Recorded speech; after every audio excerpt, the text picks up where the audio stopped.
So welcome to the first Expert Talk. I'm Michael Hayden. Today we're joined by Gaurav Kapoor, who is the co-founder and president of Newristics. Thanks for joining us, Gaurav. Hey, Michael, how are you doing? Doing well. How are you? Good, good. Great. So I know we have just a few minutes and we'll jump right into it. We're really happy to have you today. So just to learn a little bit more about heuristics, I guess we'll kick it off. How do you actually predict which heuristics are being used in a given decision context? Great question. So there's two schools of thought on this. One is if you look in academia, and especially talk to people who have literally discovered specific heuristics, they would make the argument that the heuristics they have discovered or even other heuristics are quote unquote Uber heuristics that drive human decision making in almost every aspect of life for almost every human being. And that may very well be true for some of them. But applying that approach to a larger scale, meaning, we can take loss aversion and we can pretty much apply it to any disease state, physicians or patients. We can apply it to investment decisions. We can apply it to credit card decisions. We can apply it to grocery shopping decisions. That's where you start getting into trouble. So alternative school of thought is that heuristics, the use of heuristics is very circumstantial and situational. So it's almost like the opposite of Uber heuristics that you can apply everywhere. It's like almost every situation in life requires or necessitates, if you will, the need for a specific heuristic to be used. Now, how do we know what kind of situation makes people use certain heuristic? This is where it starts becoming more complex and more kind of product or category or industry specific. So let's take an example. Let's say you take a disease state like diabetes. You can come up with other examples also. This would be a type of disease state where the physician can judge or blame the patient for their situation, right? So if their A1C is uncontrolled, if their diabetes has even led to some complications, the physician can, first thought would be, as they just look at the patient, if the patient looks overweight or obese, if the patient also has CV comorbidities, they can very quickly jump to a conclusion that this patient is not taking care of themselves, right? And they're not doing what they should be doing. They're not doing what I'm telling them to do. So they can easily judge. So that's a situation where actor-observer bias or empathy gap type of heuristic is definitely gonna start playing a role. Now that can also apply to certain patients in lung cancer. If you are a smoker and you got lung cancer, the physician can judge you too. But if you weren't a smoker and you got lung cancer, now the physician actually doesn't use actor-observer bias. So it starts getting very complex and nuanced. In my mind, the right approach is a situational approach. If that can be done without adding to a huge complexity, try to understand what situations are the decision makers in, and then looking at the kind of nature of that. Does the situation involve lots of people or they're alone? Does it involve a lot of risk or there's little risk? Does it change a lot over time or does it stay the same? Depending on these kinds of criteria, you can then start narrowing down what heuristics apply. Very interesting. So something I noticed you mentioned was with the physicians talking a little bit about, with diabetes and certain patients and their behavior, they may be more inclined to have actor-observer bias here. Mm-hmm. So how do you see that then, really leveraging that actor-observer bias then in the healthcare setting or heuristics in general? Yeah. Okay. So that becomes another interesting question. That now, if the physician is making decisions based on that heuristic in diabetes, they could be under treating. So there's actually data that shows that a lot of times the physician will make attempts at getting the patient's A1C under control. They'll choose what patients they want to invest their efforts in. On a basis, they kind of sort of judge where am I gonna, which patients are worth investing? The highest rate of return. And which ones are not? Is that good idea, right? So you could argue now one user heuristic could be, we need to correct this behavior. In fact, the physician might be spending the least amount of time and effort on the patients who need it the most, right? And perhaps they're doing the exact opposite of what they should be doing, because maybe it's gratifying to them. The patient who's already motivated, who actually has diabetes probably because of genetic reasons, they're young, they're not overweight, they even try to eat healthy, but they still have it because of, you know, hereditary or genetic.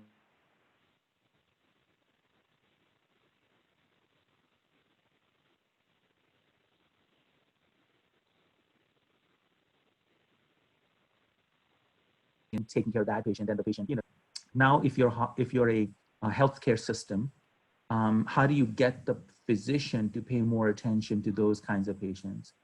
If you are a pharmaceutical company, how do you get their incentives are different, right? If you're in a pharmaceutical company, how do you get the physician to use your drug for more patient types than somebody else's drug? So depending on, you know, like what your perspective, where you are and what your motivations are as a stakeholder in this ecosystem, you are either trying to kind of, you know, encourage that behavior like Actorobserver bias, which sounds very bad. It sounds manipulative almost, right? To say, why would we ever want to encourage that behavior? But depending on who you are in the system, you might actually want to do that. Most people, if it's a healthcare system, and if you're doing risk stratification of patients, you want to actually get the physician to reduce the risk of CV events, et cetera. You have to get the physician to invest more time in a patient that they are choosing not to invest time in because Actorobserver bias. So this is one of the kind of this challenges, just focusing on healthcare as an industry. One of the challenges in using this science is, if you think about all the stakeholders that are in the industry, you have the providers, physicians, nurses, hospital care, care networks, IDNs or ACOs, healthcare systems, et cetera. You've got all the vendors and suppliers and manufacturers, whether they are pharmaceutical companies, medical device diagnostics. You've got in between, the drug distributors. You have policy decision makers. All of these stakeholders, all of them are making decisions. Many of their decisions are diametrically opposite to what the other party wants. So what the pharma company wants is actually not exactly aligned with what the IDN wants. Right. Now becomes an interesting game of what heuristics are driving the decisions of each one of those stakeholders, and how do they actually work towards the common good, right? Because they all agree, to patient care is the most important thing. We want to improve the quality of patient care. Okay, got it. Everybody aligns to that. But then they all behave differently and make decisions differently. And not everyone's decisions are actually, working towards better patient care. They all will agree that reducing the cost of care is important. But then again, the heuristics they're using are sometimes actually increasing the cost of care. So that's where this becomes a really kind of complex issue of this heuristics could be applied to almost every aspect of the healthcare ecosystem, focusing on every stakeholder and how to improve the decision-making of that stakeholder in the ecosystem, whether it's physicians or nurses or pharmaceutical marketers or, FDA or, anybody who's involved in the system. Right. Yeah, that's an interesting point you made too, because a lot of times we might focus perhaps on patients or only physicians with the heuristics, but everyone uses heuristics. The FDA, the people using, the people who are, assessing different drugs, they're relying on different heuristics as well. So every party is using heuristics, but they may be different heuristics in different ways. And some of the correcting some of the heuristics, just to build on what you said, might be like such fundamental change in the system. So for example, let's take commission bias, right? Physicians feeling the need to do something when nothing needs to be done. because they need to justify to the patient that if you came to me, I did something. I didn't just send you home with no diagnosis, no treatment, no nothing, even though that's Right. the roots of that could be like all the way back to medical school, right? So if you wanted to reduce the cost of care that is resulting from unnecessary diagnoses, unnecessary expensive treatments that are being driven by commission bias from physicians, you would have to go all the way back to medical school and make that a class, right? To say you only order the tests you need to, you only choose treatment when you are when you have no other options, you have to exhaust other options first, et cetera, et cetera. Now, that could be a very fundamental shift that physicians, now that could be a lot harder for them to do too. It's a much easier to write a prescription and then, go on to the next patient in 10 minutes.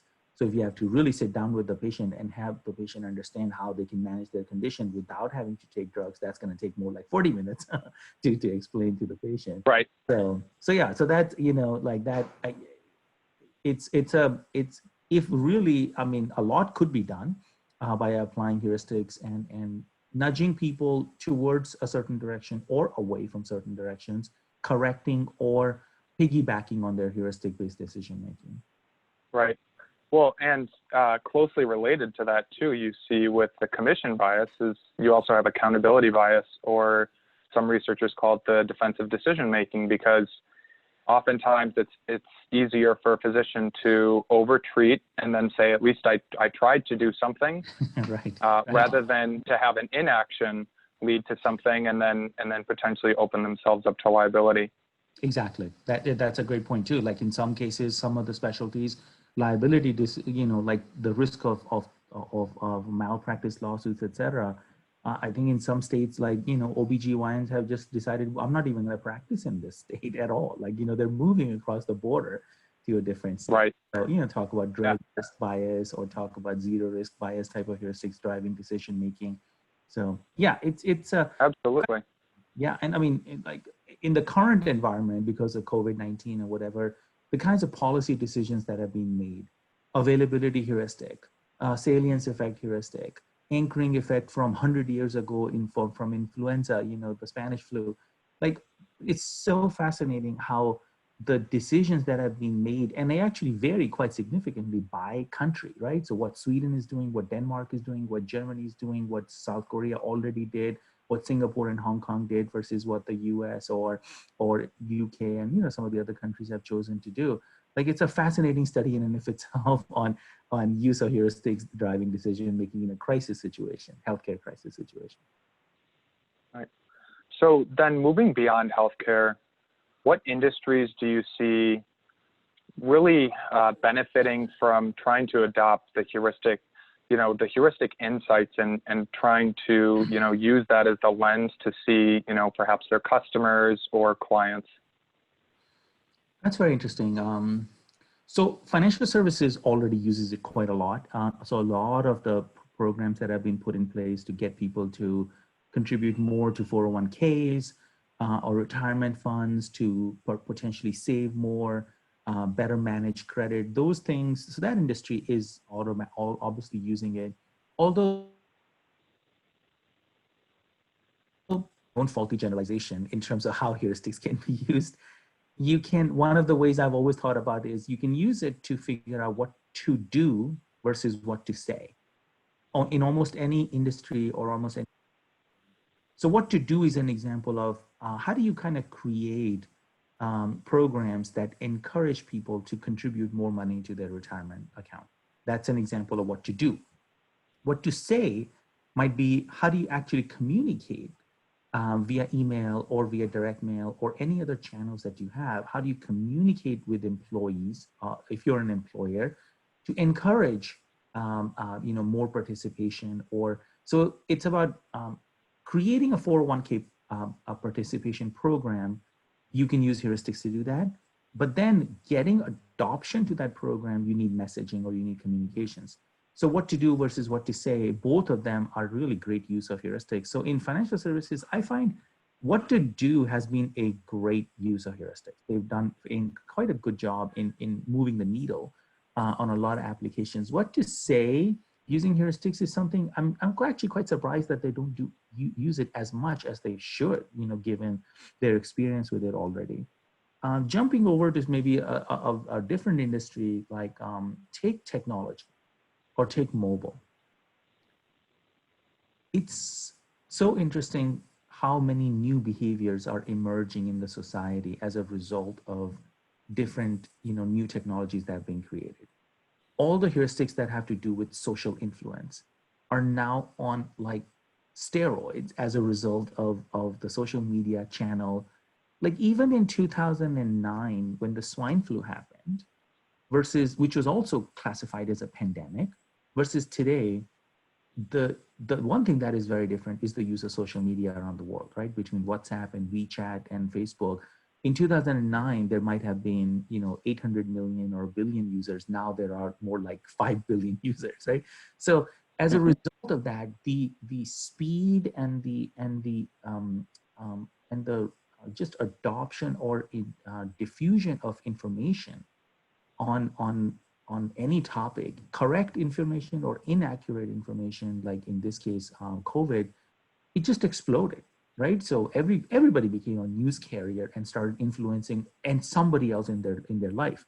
So I think technology companies actually have both a burden as well as an opportunity to use heuristics to, in some cases, correct behaviors that are going to create huge societal issues, but also build, grow business revenue or create even new technologies by using this science, behavioral science, and using heuristics to create features in apps that can, like either correct bad behaviors or encourage good behaviors.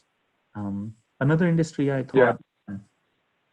Well, and I've seen, just to make a quick comment too, I've noticed that with social media, I think you see, a kind of a family of heuristics, or we have the social heuristics, right? And looking at other people's behavior to help kind of determine what's the best decision to make, right? So we see how busy a restaurant is to decide.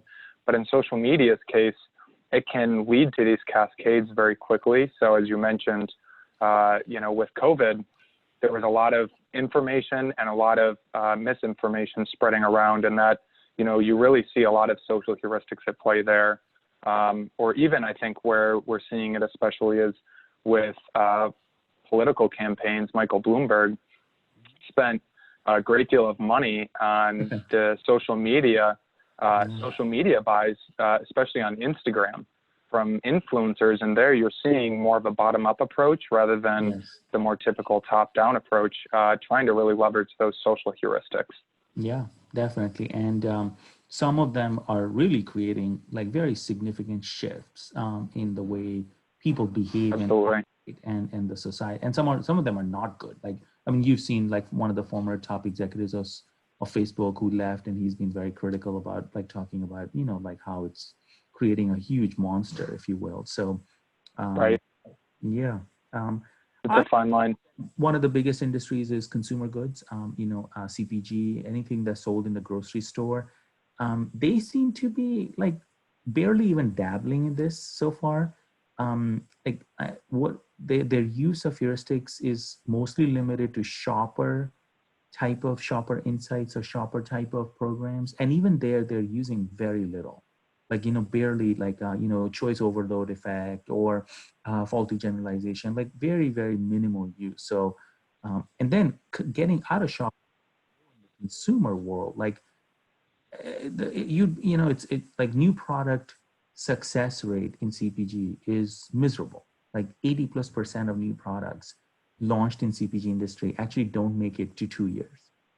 One of my thoughts or hypotheses is the reason for that is they spend a lot of time on innovation to try and come up with an idea that people actually find reasonably appealing in research and even in some test market type of work, but they don't spend time thinking about what are all the reasons people would not buy it? What are all the barriers? when actually they are in this, when the product is on the shelf and they are shopping, what are all the heuristics that are driving decision that they just either don't even look at that product, or they wouldn't, even if they paid attention to it, there are barriers to buying it. And that's something that, I feel like if that was something that the industry did, the success rate would be a lot higher. So in new product That's a good point. innovation, yeah, coming up with that ways of, like improving that or moving that needle. So it's another area that I found is in many industries, revenue is highly dependent on promotions. Restaurants, many weight loss industry, they if they don't create constant promotions, price discount based promotions, their revenue doesn't grow. Basically, they pretty much get stuck. And there are huge applications of the science in creating promotions where you discount only a little, but the perceived value is a lot. and also the biggest challenge with promotions is the more you do it, you get revenue, but you dilute brand equity. So you're constantly reminding the consumer that I'm a cheap brand, right? I'm constantly promoting, so I must not be very good. Like Apple doesn't promote that, so you kind of, give respect to them. So are there ways of promoting that simultaneously builds brand equity, but also creates a kind of a perception of I'm getting a good deal, right, for the consumer? So this heuristics can be like a really powerful tool to help anybody, any brand or business who's highly dependent on promotions, to either get more out of their promotions, both revenue and brand, or reduce their dependence on promotions and slowly kind of walk away from the heavy promotions that they have been kind of addicted to. Yeah, absolutely. I think something that you mentioned too, in terms of the brand perception and how you're actually integrating that into the marketing life cycle is really important in terms of how the heuristics are actually driving it. Because so often, the joke in advertising is that if no one advertised, all the companies would save money. But that's where, if you look at certain industries, such as in fast food, that's where the majority of their revenue goes.